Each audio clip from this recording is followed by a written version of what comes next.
to be a great night. We have an amazing show today. We have Kelly Ripa. Keep it in your pants. We have Sarah Jessica Parker and Andy Cohen. Staci? Wow, very well done. So I know. This is what it must be like to work on Seth Meyers. Or Jimmy Fallon on a bad night. I went to a taping of Colbert last week, and it was just A-list star after A-list star after A-list star. And it didn't even seem like it was a big night for them. It was like just normal Wednesday. Okay, all How right. do those other talent bookers do it? If you're good at your job, you can book stars like that anytime, not like the riffraff she drags in. Listen to me. I am good at my job. I do excel at my job. It's just that everybody hates Jimmy. Jimmy's a bad person! Free gifts from Jimmy! Yeah, he wanted to thank everyone for that .002 ratings jump, so. Nice.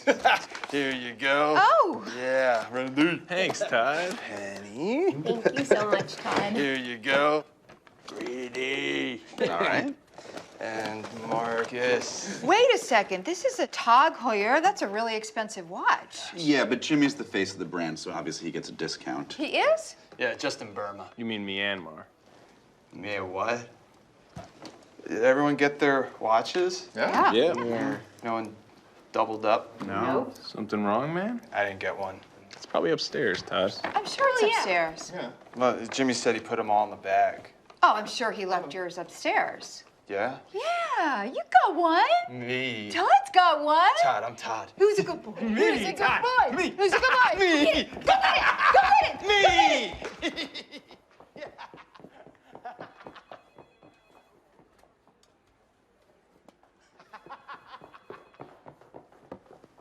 I hope he's from a shelter and not a breeder. I can't think of a better time to be talking about a late night talk show than first thing in the morning. Let's hit it. Well, we've been up all night, so it's still late night for us. Oh, do you want to tell me about your night? Oh, it's very boring. It involves children and dog poop, and it's not good.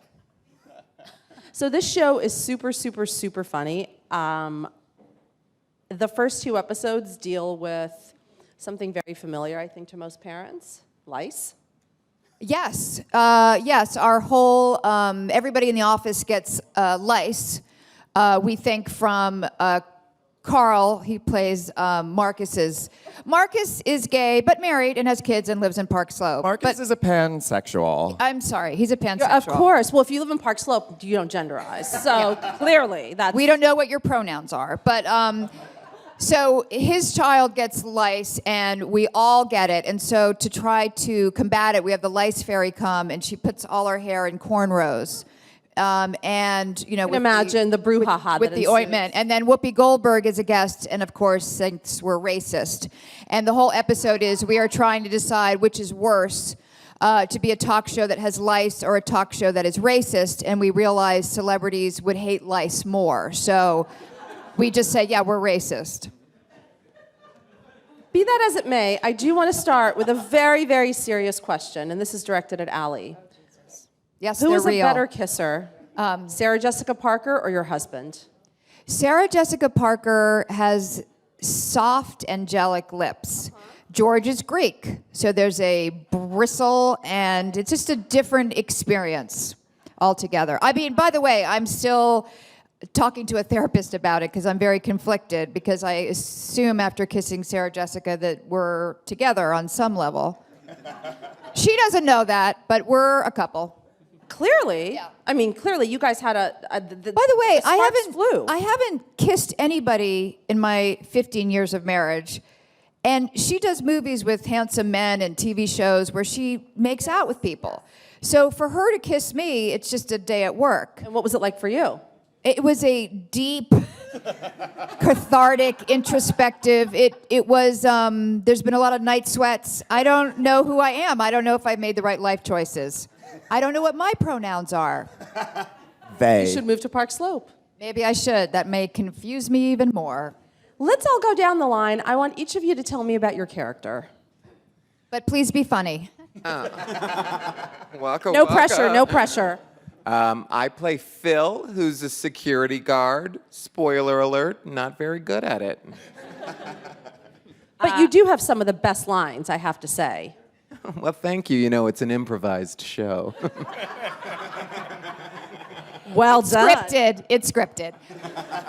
And Allie's one of the producers. Hello. My name is Cherie. I play Malik. She's a publicist. Some people refer to her as a bitch, but I think she's more of just like a bit of a nasty woman, so take it as you will. Like it. Ooh. But she's every talent booker's nightmare. The publicist that's like, you can't ask that, you can't do that, she won't do this, she won't say that.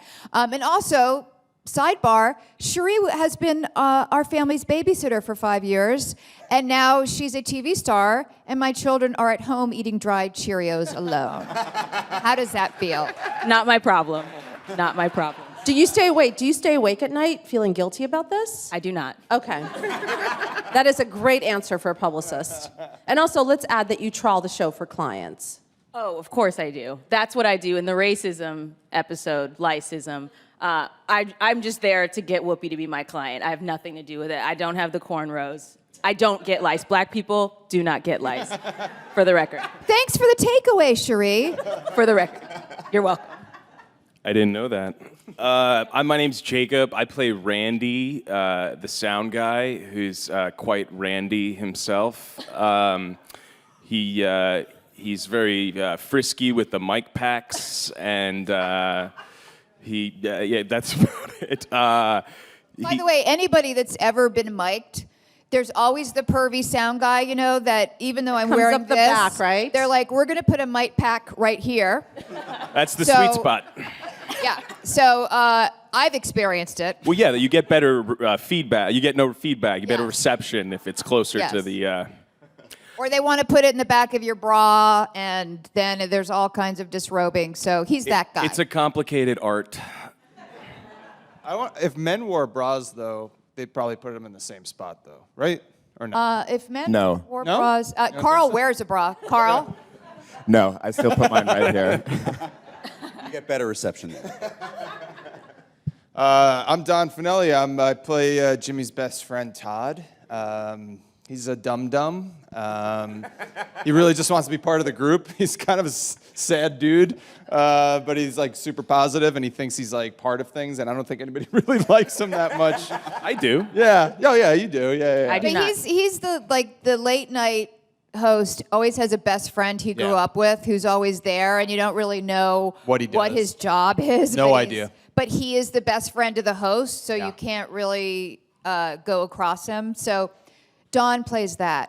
But just spoiler alert, we're writing the next season, and we make love many times Wow. in season 2. Yes. On camera? No, not No. on camera, but off camera, camera. so you feel it. Sure. Yes. Great. She's working Palpable. out. She's working out her Sarah Jessica Parker demons. Oh, obviously. great. Yes. I'll try a guy one By more the way, time. before we go any For her further, pronoun. congratulations on getting a second season. I Thank know you guys you. just got renewed. Pretty unprecedented for a show that hasn't gone on the air yet. Yeah, so 10 episodes. Doesn't mean they can't pull the plug at any time. But we got renewed for another season. Oh, Jesus. I'm Karl Gregory. I play Marcus, who's the pansexual makeup artist on the show, who probably talks about his past relationships with men a little too much. Yes. Right? A little too much. A little too much. And you do the makeup, and you get this character, because of the makeup and hair, gets in very close to the celebrities. So he's all And to up some in there. nipples. And to some nipples, and my husband in one I episode. know, George and I have a very steamy scene together. Really? Do tell. Well, It was steamy in his head. I flirt relentlessly with George on camera, and it was very funny because George was like really, really funny in that episode because I'm like sitting there flirting with him, and then he would just like throw it right back at me, and I was like, "Oh, George, stepping up." Sparks were flying, honey. Sparks were flying. I'm Brendan Clifford, and I play Grady, the chef for the show, I guess you could say. And Grady doesn't really like the celebrities, is not impressed, and he doesn't care much for the people on the stage that he works with. And he's very smart. He's very Very smart. smart. He probably doesn't have past relationships he can talk about too much with men or women. He's a sad guy, but he's not that sad. He likes hating on everything. And Why are there He so makes many terrible sad, snacks. sad characters? Because sad on is the show? funny. Sad is funny. And Grady had to get not cornrows, but I don't know what you'd call them, little things in his beard. So look at that episode. We call them Like plaits. the little thorns and pineapple. Yeah, I look like, what's the horror movie that I look like in that? Hellraiser? Hellraiser. I look like Yeah. Hellraiser all around my face. Or like And by a the way, ham you with really cloves. should adopt that cornrows look, if you can, into day-to-day life, because you really rocked it. Listen, I'm going to get myself a lesbian wife. I'm going to cornrow and move to Park Slope and change the whole thing up. Didn't we just talk about not genderizing? I'm sorry. My pronouns are they. Like a and- giant Thank you. ass Parks. Thank you. No And back. you, Lauren, have one of the best scenes in the first episode. Really? Oh my God, involving not lice, but surrogacy. Oh, sure. I'm Lauren, and I play Penny, the beautiful Ali Wentworth, Staci's assistant. You have the job. I Lauren. think. Penny has a heart of gold and maybe is a little too eager to please, which I cannot relate to in any way. But yeah, I get. And you're sickly. Oh, and I'm sickly. Every disease, she's got it. All of them. And I drink a lot of green juice and really into herbal remedies. And so in this particular episode, Malik, the publicist, does a deal where she tries to get her to be a uterus for Kelly Ripa and Mark Consuelos because they want to have another baby. And she's really excited. She thinks she's going to be the surrogate, but then they pass on her. Ooh. So, Spoiler. well, I mean, you know, It's a big reveal. and then, But the real fun happens after they pass. Yeah. Which is yeah, one of then there's Lauren's a great twist. scenes. There's a twist. This is a really Watch till the plot-driven end. show. It's kind of like Westworld. Meets Scandal. Yeah. And you are the fearless leader, Staci, who has the thankless job of chasing down celebrities who don't show up because of fake illnesses. Yes, I feel like talent bookers are not portrayed enough in television and film, and I'm the voice of the talent booker, and they do have the most horrible job because the whole show is sort of on their shoulders, and they have to book the celebrities, they have to produce them, and they have to make sure that they're good when they go out and they're with the host. And Staci will do anything for a guest. So if Dennis Leary cancels at the last minute because he's sick, Staci runs through the streets of New York to confront him. And also has to tell the celebrities, I mean, you look at Kimmel and Fallon and all the late night talk shows, they always have these funny sketches or mean tweets. So Staci's job is to get the celebrities to do crazy stuff. So I have to convince Mariska Hargitay to be swallowed by a snake, or Michael J. Fox to be shot out of a cannon. Or so, you know, that to me is the fun part of the show is trying to convince them to do insane things. Now, the show was created by the two guys who came from Chelsea Lately. That is not true. Correct me, please. The show is created by me. Girl. Yes. Support it. Yes. Sisters. It was created by me. I met with Tom and Brad. They came aboard. We created the whole show from there.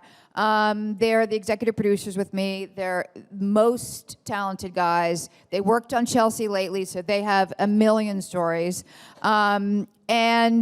It was Brad, Tom, me, and Brendan who wears two hats. He's also a writer, and we wrote the season. I need to wear wrote the hats. whole I get season. sunburned easily. Yes. How many of the stories on this season of the show come from real life that you've experienced on talk shows? A few of, you know what it is? It's little pieces of it. You know, this is such broad comedy that, you know, it never, you know, Michael J. Fox never did get shot through a cannon. But, you know, I've been behind the scenes where, you know, I was a second guest and the first guest was like a rock star who locked the door with his publicist, and it was clear there was going on, and the stage manager's going like, "You're on in 5, you're on in 5," you know, and I peek my head out of the dressing room, and I'm like, "Ooh, this is good stuff." Or the movie star, and we're waiting because his stylists aren't there yet, and they show up with a coat rack a mile long, and it's the same white T-shirt and the same 100 pair of jeans. Like, you know, we'll put little pieces of that in the show, but you know, it's a wacky show, so none of this stuff is really based on true stuff. You guys have an amazing chemistry as a cast. How did it all gel? Wow, we're acting, so I don't know. This is all Everybody Real good has to acting. speak together, Yeah. and then we start. I think it really Get out of the way. comes. At least in my experience, it really comes from Ali and Brad and Tom and the chemistry that they have working together. And they let us improv stuff, and then Gwyneth Paltrow will come on and she'll be like, "Can I just say this?" And they'll be like, "Yeah, you can say whatever you want, Gwyneth." So the chemistry that they provided for the show really let us just kind of be like, "Okay, I'm just going to do whatever I want then," or say your lines. And speaking of Gwyneth, you guys have insane guest stars this season. I'm sure this will be upped next season, given what you're starting with. How did this all happen? How did you get Gwyneth? I called it. Yeah, it's all. Notice that I asked you the question. It's easy. Yeah. I asked, and they said yes. I mean, they were all, they're all great fun. They wanted to come and play. Everybody got a ham. We said thank you for hamming it up with us. Really? Yeah, everyone got a ham. Really? A Yes. cooked y'all get a ham? I didn't get a ham. I didn't No, get shit. the guest stars got a ham. You got something called money. I'm waiting for my ham still. What? Like They also got money to be. And they also got money. But these are all people that are the kind of actors that would come and play and make fun of themselves. And so it was, next season we want to kind of make the net bigger. We want to have athletes and musicians and politicians. Wait, just to clarify, you gave Gwyneth Paltrow a ham? Yeah, and she ate it. Was it like an artisanal ham? She gnawed on the bone. It's from the Park Slope Co-op, so it was good. I don't know if they sell ham, but good. I'll check. Probably not. Probably No, not. I don't think they do. When did you first get the idea for this show? Years ago. I was. I had guest hosted been on the Tonight Show 100 times. I'd guest hosted The View. I'd been back there with my little black dress and a brown bag and saw so much stuff. And I was thinking, like, this is the show. It's not when everybody goes out on stage and they have their talking points and their clips. It's all the insanity that happens back there. And, the pervy sound guy and the confused makeup artist, and these are and I thought, why isn't it, and it has been done, Larry Sanders, 30 Rock, but I liked the late night talk show idea, and I liked not meeting the host. So you're never going to go on stage. It's all the broken toys that get that celebrity up to that point. And that was actually my next question. Do we ever see Jimmy? You will never see Jimmy. He's like Charlie and Charlie's Angels. I was going to say, do we ever hear his voice? But much You hear his worse. voice, and you don't know his ethnicity. You don't know anything about him. Just that he exists. Yeah. Okay. Now, And that he's awful. what is so awful about him? He's a racist homophobe. That's pretty awful. I have I to don't say, think Todd yeah. is. I don't think Todd No, is. Todd doesn't know what homophobe or racism, or racism is. means. Todd is very simple. Yeah, very simple man. Very simple man. Todd, well, it's good to know that, I don't want to spoil those anything, but he does get his. Yeah. his Eventually, I do get my gift. Yes. Nice. Yes. Where do you want to see the next season go, aside from expanding the net of guest stars? We want to kind of play with some issues. We'd like to, this year we had a transgender love interest, and we dealt a little bit with racism. Like it'd be fun to have maybe a gun control episode, or it's you want to sort of play with that kind of stuff. Also, it's really fun to put celebrities in crazy situations. And the other thing is that we're such a celebrity-obsessed culture. So it's sort of fun to go, hey, they poop their pants too. They're just like everybody else. So I would like to kind of push the envelope a little bit more. And also I'd like to really flesh out more of the storylines for the cast, because it is a workplace comedy like The Office or anything else. So, the celebrities are the fun, shiny stuff, but we also want to have sort of good storylines. Where do you want to see Lauren go? Away. Oh, please no. There's going to be some nudity. It turns out we're allowed to show nudity, and so I Good for figured, Pop. What's funnier than Lauren naked? Nothing. With the green juice. We actually we're breaking stories right now. We have some funny love interest ideas for Lauren. Ewan Love it. McGregor. No. Yeah. You know the faceless man at the carnival? And Ali, I loved your show on Stars, Headcase. I mean, it was amazing, amazing, amazing, amazing. I wanted to ask, how much of this is improv versus, I mean, obviously you guys write the scripts, but how much are you allowed to just freestyle? I think at the beginning, the first couple episodes, you're trying to find your character too, so they were really awesome, kind of letting you explore, which is great. I have an improv background. A bunch of us have improv backgrounds, so it was really great to just try stuff, and then you learn about your character along the way. That's like awesome artistic freedom, and it kind of loosens you up enough to not be so worried. And if you're in an experimental environment, it's just like much easier to find your character, and especially for the first couple episodes too. And then once they got it down, everything started getting a little tighter and stuff like that, but still free range to try stuff. You guys can still like throw things out there if you want. Yeah, absolutely, yeah. And we'll tell them if it's bad. Oh yeah, immediately. We go in and yeah. adjust also. It's not just free. They put a little Don't say that. shocker on our Everyone leg. working Yeah, you get a little buzz on your leg if you got the bad. She has the She has cattle control, prod. yeah, it's all- Yeah. No, You never see Strikes Ali's me- hands. She strikes me as that kind of boss. We have a lot of scars. Yeah. A lot of scars. What is ahead for Staci?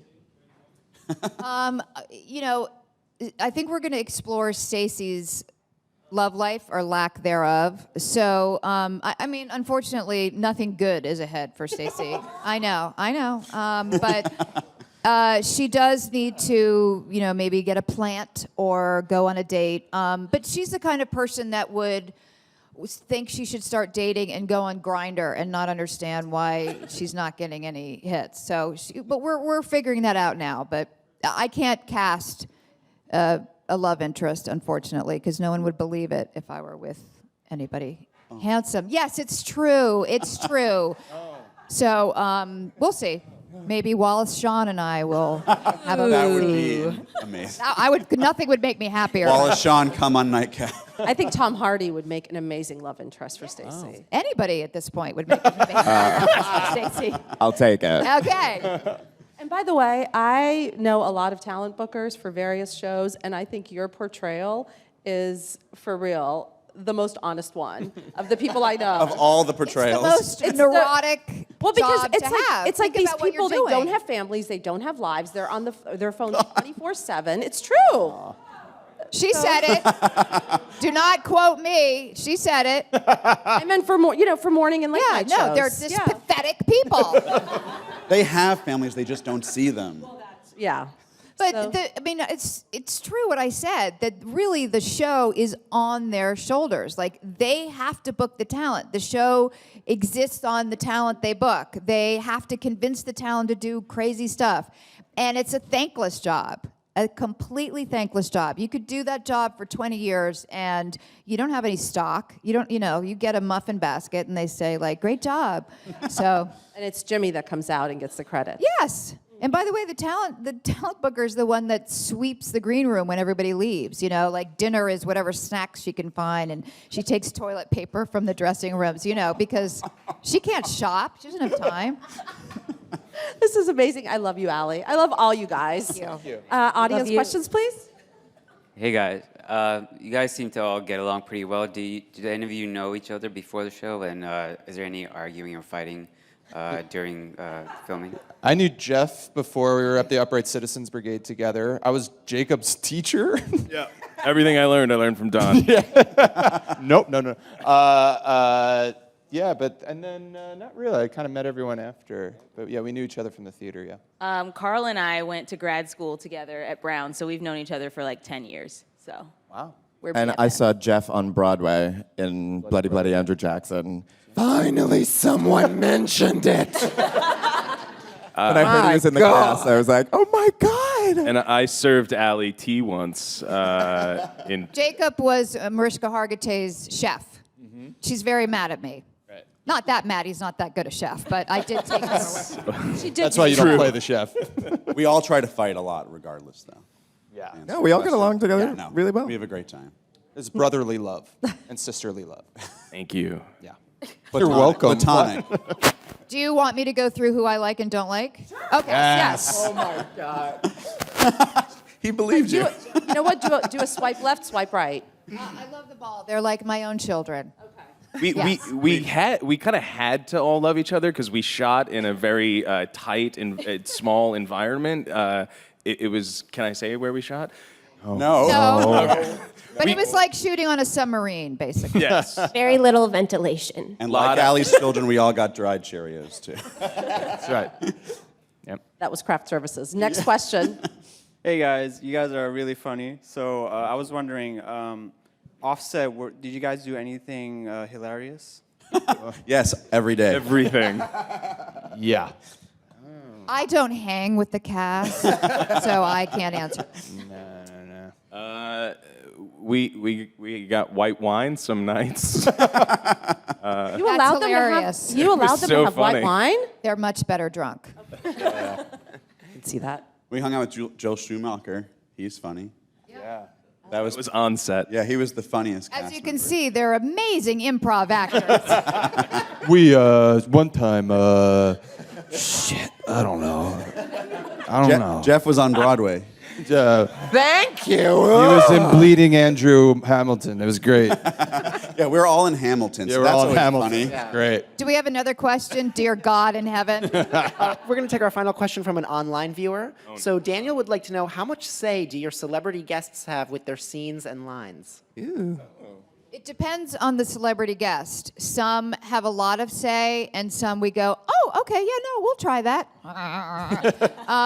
But they have a lot of say. That's the thing. They come to play, and when they come to play, they get to add stuff. And everybody that came on the show ad-libbed and had fun. And yeah, I mean, I think that, like, I don't want the celebrities watching to get carried away. You don't come in with your own script or anything, but we all play together, and hence the Emmy award-winning show. Well, before we wrap up, I have one last question for you, Ali. As creator, writer, star, producer, craft services supervisor, who is your dream guest for next season? LeBron James. Yeah. That would be amazing. Yeah. That I think would be fun. Yeah, he's my love interest. What? No. I'll buy it. When does it premiere? It premieres tonight on Pop TV at 8 o'clock. Thank you so much. 2 episodes tonight. 2 episodes.